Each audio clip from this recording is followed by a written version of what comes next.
sama arkus, cekungan itu disebut muskulus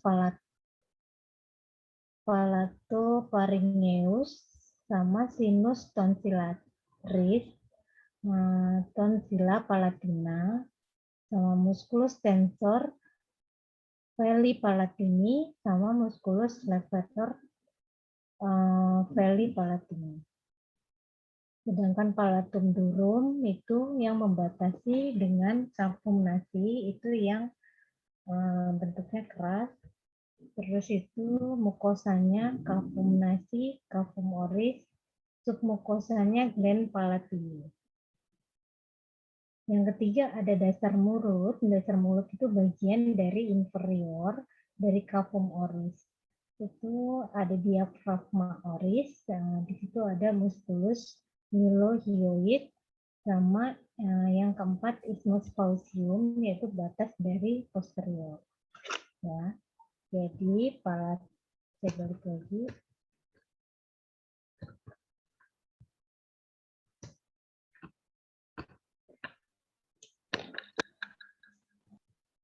Jadi palatum cavum oris itu ada cavum oris tropius, itu identik batas dari anterior dan lateral. Kemudian palatum batas superior atau atapnya apa. Kemudian ada dasar mulut batas dari inferior yaitu diafragma oris, sama isthmus faucicum dari batas posterior. Superior, inferior, posterior.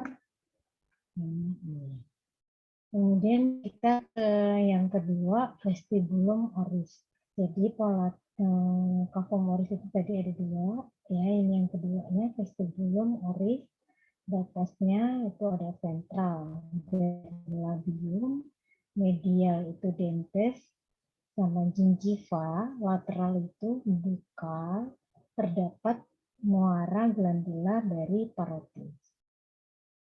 Vaskularisasi dan inervasi cavum oris itu dari bibir di vaskularisasi cabang labial superior dan inferior namanya arteri facialis. Kalau bibir atas diinvasi labial superior dan infraorbitalis. Bibir bawah itu diinervasi oleh cabang mentalis di sisi mandibular nervus trigeminus. Nah, ini isinya dari cavum oris. Isi dari cavum oris itu sendiri ada lidah. Cavum itu kan rongga ya. Nah, rongga mulut ada lidah, ada tonsil, sama muara ductus saliva. Nah, di situ ada labium atau bibir bagian superior dan inferior. Terdapat celah antara labium superior dan inferior disebut rima dengan sudut pertemuannya disebut angulus oris. Jadi angulus oris di sini ya. Nah, terus ciri labium itu permukaan luarnya tertutup kulit. Nah, di bagian median labium superior terdapat cekungan arahnya. Jadi di bagian tengah dari superior labium terdapat cekungan arahnya longitudinal disebut philtrum. Ya. Jadi ini permukaan tertutup kulit. Di bagian medial tengah dari labia ya bibir superior terdapat cekungan arahnya longitudinal disebut philtrum. Ya. Kemudian permukaan dalamnya tertutup mukosa yang pada bagian median melipat ke arah gusi membentuk frenulum labii superior dan inferior.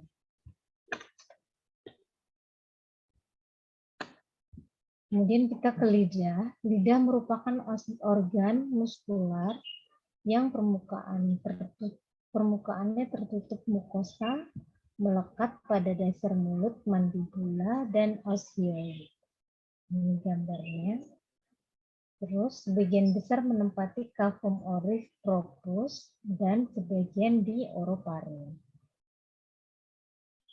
Fungsi lidah itu sebagai alat pengecap, reseptor taste-bud, yaitu papilla lingua. Taste-bud itu terdapat di lidah, pipi, paring, dan epiglottis. Fungsi lidah juga untuk membantu proses mengunyah, menelan, bicara. Ya, jadi ini lidah. Ini bagian dari funiform papillara, piliform papillara, bagian mulut, terus ini palpeblasal. Nah, ini epiglottis.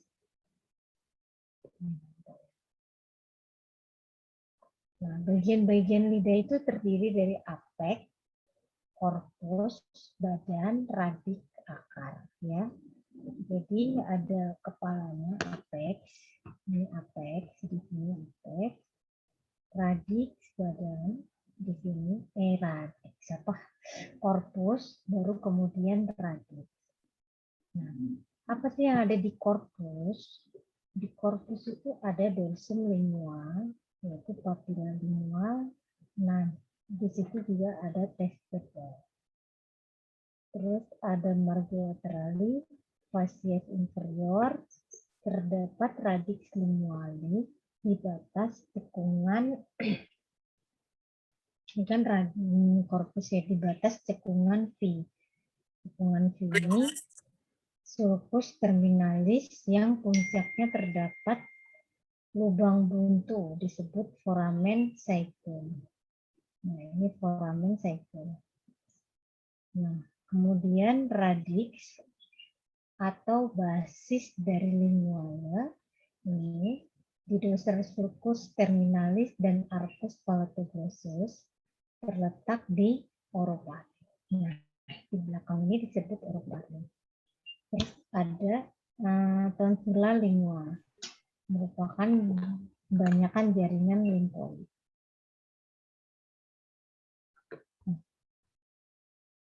Ini jenis papilla pada lingual. Ya, tadi korpus, radik, sama apeks. Ya, gambarannya ini yang disebut foramen saecum tadi, yang V tadi. Ya. Nah, jenis papilla lingual pallata itu ada circumvallata, paling besar itu 7 sampai 12 cm di depan sulcus terminalis. Terus ada foliata, pada manusia tidak berkembang. Jadi foliata ini nggak akan berkembang. Terus ini filiform. Filiform itu tersebar banyak, pendek, sifatnya tidak terdapat taste-bud, terdapat efferent rest ending untuk rasa, raba, panas, dingin, dan nyeri. Funiform terletak di sisi lateral dan apeks lidah tersebar di antara papilla filiform. Nah, ini ada funiform, filiform, sama foliata. Terus papil pallata dan foliata serta funiform itu terdapat testibud. Ya, yang nggak terdapat testibud itu filiform. Ya. Terus apeks linguale ini, bagian atas ini gunanya untuk mengecap rasa manis, sisi lateral asin dan masam, sama radik itu pahit.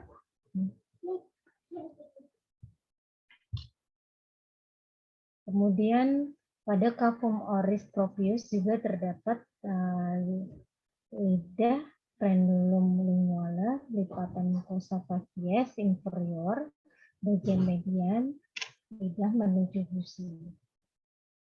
Nah, terus ada papilla sublingualis, muara glandula, submandibularis, terus plica sublingualis bermuara pada muara glandula sublingualis.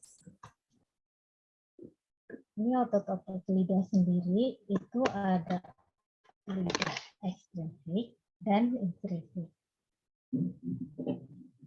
Nah, kalau yang ekstrinsik itu melekat di lidah dengan mandibula dan osion untuk menentukan posisi lidah. Jadi otot ekstrinsik yang ini. Nah, ada palatoglossus, styloglossus, sama genioglossus. Sedangkan yang intrinsik pelekatannya di dalam lidah untuk menentukan bentuk dari lidah itu sendiri. Otot lidah yang ekstrinsik itu ada musculus genioglossus, musculus hyoglossus, musculus styloglossus, sama musculus palatoglossus. Sedangkan yang intrinsik itu musculus longitudinalis superior, inferior, musculus transversus, sama musculus verticalis linear. Inervasi itu persyaratan otot lidah ekstrinsik dan intrinsik itu oleh nervus 12 yaitu hipoglossus. Mukosa lidah 2/3 anterior oleh chorda tympani dan nervus lingualis. Sedangkan mukosa lidah 1/3 posterior itu oleh nervus 9 dan nervus 10. Kita bahas ke musculus genioglossus. Vaskularisasinya oleh cabang sublingualis, arteri lingualis, dan cabang submentalis, arteri facialis. Inervasinya oleh nervus hipoglossus, fungsinya menggerakkan lidah ke depan.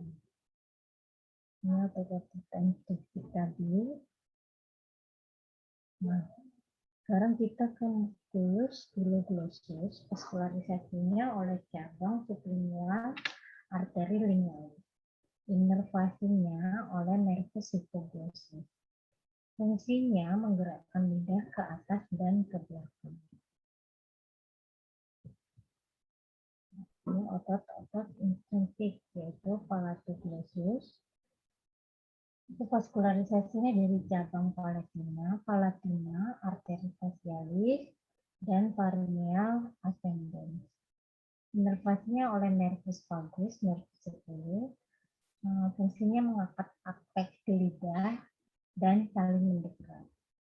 Kalau longitudinalis inferior, dekat permukaan lingual antara genioglossus dan hyoglossus, memanjang dari radix hingga apeks lidah. Beberapa serat posterior terhubung oleh ke corpus osioid ke arah anterior menyatu dengan styloglossus. Yang kan inferior, sekarang superior merupakan serat oblik tipis yang memanjang di bagian mukosa dorsum lidah. Otot ini meluas ke depan dari jaringan fibros, mukosa, submukosa, dekat epiglottis, dan dari septum lingual media menuju margin linea. Beberapa serat berada dalam mukosa. Nah, ini otot intrinsik, transverse, vertikal, vaskularisasinya dari arteri lingualis, inervasinya dari perserapannya dari nervus hipoglossus, sama fungsinya merubah bentuk lidah. Ini vaskularisasi dan inervasi dari lidah. Nah, vaskularisasi lidah terutama dari arteri lingualis, dorsal, arteri sublingualis, arteri lingualis profundus, vena lingualis, nervus lingualis, dan nervus glossopharyngeus, sama arteri hipoglossus. Nah, Kalau aliran limfenya, pembuluh limfenya marginal dari aspek lidah dan refrendum lingualis menyebar di bawah mukosa. Pembuluh limfa sentral itu diantaranya musculus venosus menyebar ke kanan dan ke kiri mengikuti vena lingualis menuju nodulus cervicalis profundus, khususnya pada daerah nodulus sympathicus, jugulo-digastricus, dan jugulo-obliquus. Nah, ini pembuluh darah dorsalnya melewati secara lateral, melewati arteri karotid, eksterna mencapai limfonodi jugulo. Jugulo disgastrikan dan jugulo omohil. Kafum oris sendiri kita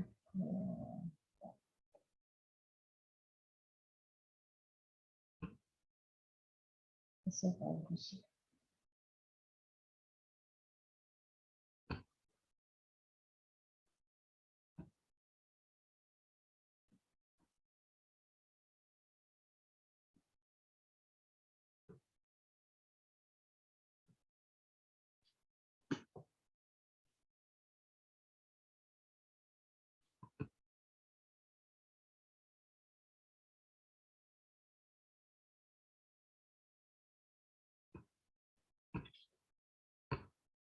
Sampai kafum oris, ada yang mau bertanya?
Oke,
Oke, belum ada yang bertanya. Ini kafum oris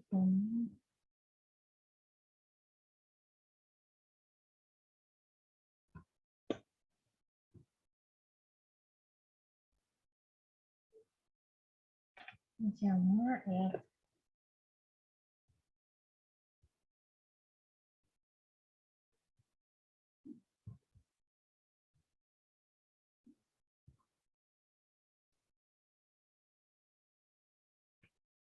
Nah, kita ke paring.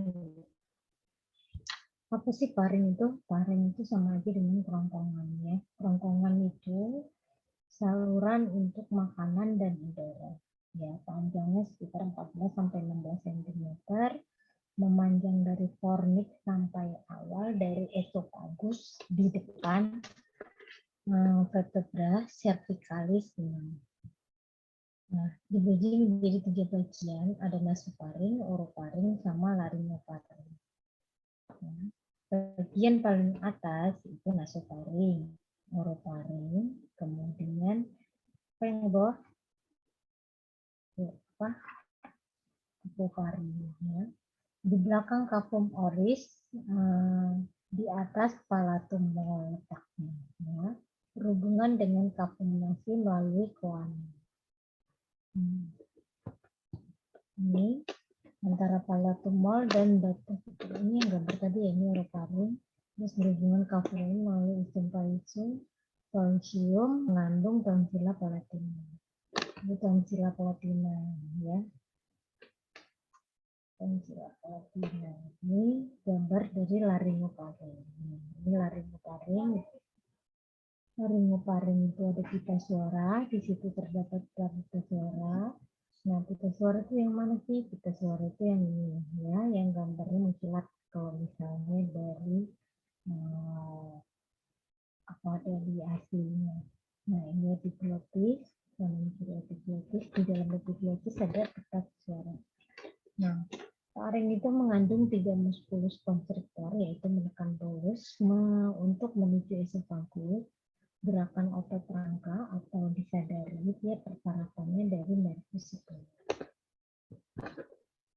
Nah, ini gambarannya, ini businator, musculus pipi, milohyoid, geniohyoid, milohyoid, sama hipoglossus. Nah, di sini ada trakea, di sini ada thyroid cartilago of faring, di sini ada esophagus. Nah, faring itu perdarahannya dari arteri carotis eksternal, arteri faringeal ascendens, arteri linealis, arteri facialis, arteri maxillaris. Venanya semuanya bermuara ke vena jugularis internal. Ini gambaran posterior dan lateral relasi of faring. Jadi ini gambaran dari sub faring. Kita ke esofagus ya. Apa sih esofagus itu? Esofagus itu 23 sampai 26 cm, lumayan panjang ya. Memanjang dari bawah kartilago krikoid tadi sejajar dengan vertikal 6 menuju ke bagian kardia gasper. Kardia bagian ke tubuh dari gasper. Terdiri dari 3 pars vertikal, ada pars torakal sama pars abdomen. Ini inferior palma constrictor musculus, terus ini gambaran otot-ototnya, ini cricoid, ini trakeanya ya, ini thyroid cartilago, thyroid cartilago. Kemudian esofagus memiliki flexura anterior posterior menyesuaikan kurvatura dari vertebra cervicalis dan thoracalis. Jadi flexura itu kayak belokan ya. Dia menyesuaikan dengan karena adanya vertebra cervicalis dan thoracalis. Terus bagian tersempit yang mengalami kontraksi paling kuat, serta bagian ini tempat menembusnya esofagus menuju diafragma.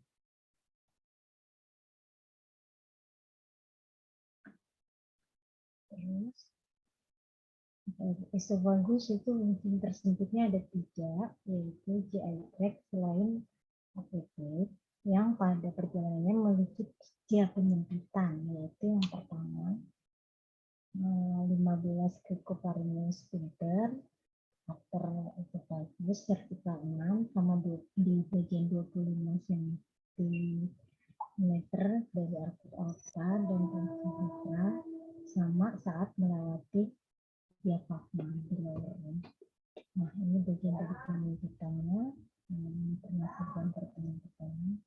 Nah, ini sebenarnya esofagus itu kan saluran dari atas kerongkongan sampai ke fundus, sama korpus dari si esofagus, si lambung atau gaster. Ya, ini.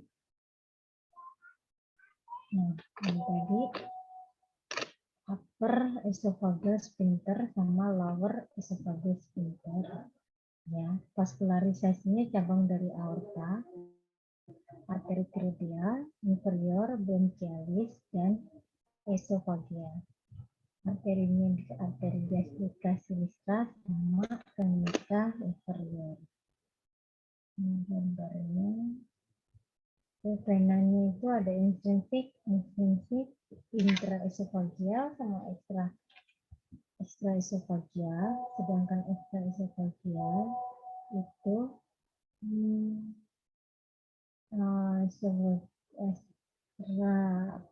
extraesophageal itu ada vena tiroidea, vena azygos, vena hemiazygos, sama lower gastric dan splenic. Ini gambaran dari anatominya bisa dibaca di buku anatomi.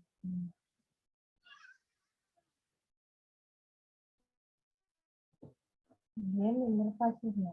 Inervasinya itu ada parasimpatik, simpatik, dan intramural. Apa sih bedanya parasimpatik, simpatik sama intramural? Ayo, parasimpatik itu otot apa?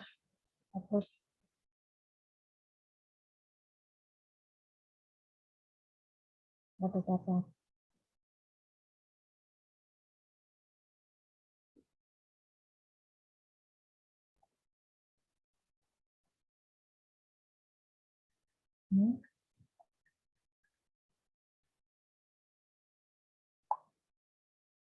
Ya, parasimpatik itu ada vagus, motor otot, dan glandula sekretoris. Terus simpatik itu, kok pada diem semua sih? Simpatik itu ada cervikal dan torasik simpatik. Ini masih yang ngomong. Terus kontraksi, sphincter, dia gunanya untuk relaksasi dinding esofagus, sama peristatik.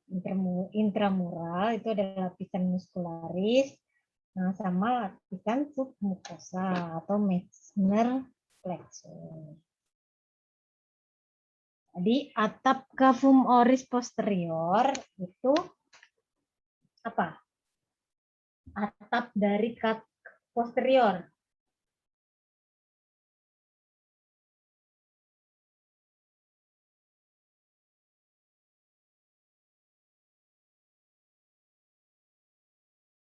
Ini suara saya yang nggak kedengeran. Ayo apa? Tadi udah saya bilang. Hah? Dentis. Atap. Dentis itu kan gigi. Oh iya. Atap apa? Atap dari cavum oris bagian posterior. Palatum durum bukan dokter? Nah, kayaknya ya. Coba kita lihat. Nah, terus pembatas nasofaring dengan cavum nasi. Pana. Terus varises esophagus. Kelainannya pada apa? Vena porte, dokter. Terus bagian terkeras pada tubuh. Dentus. Terus kontraksi sphincter agus. Ya, esofagus. Apa? Kan ada simpatis, parasimpatis, sama intramural. Tadi apa? Apa? Ya, tinggal satu jawabannya. Ya kan? Nah, ini usulnya dimana? Tanya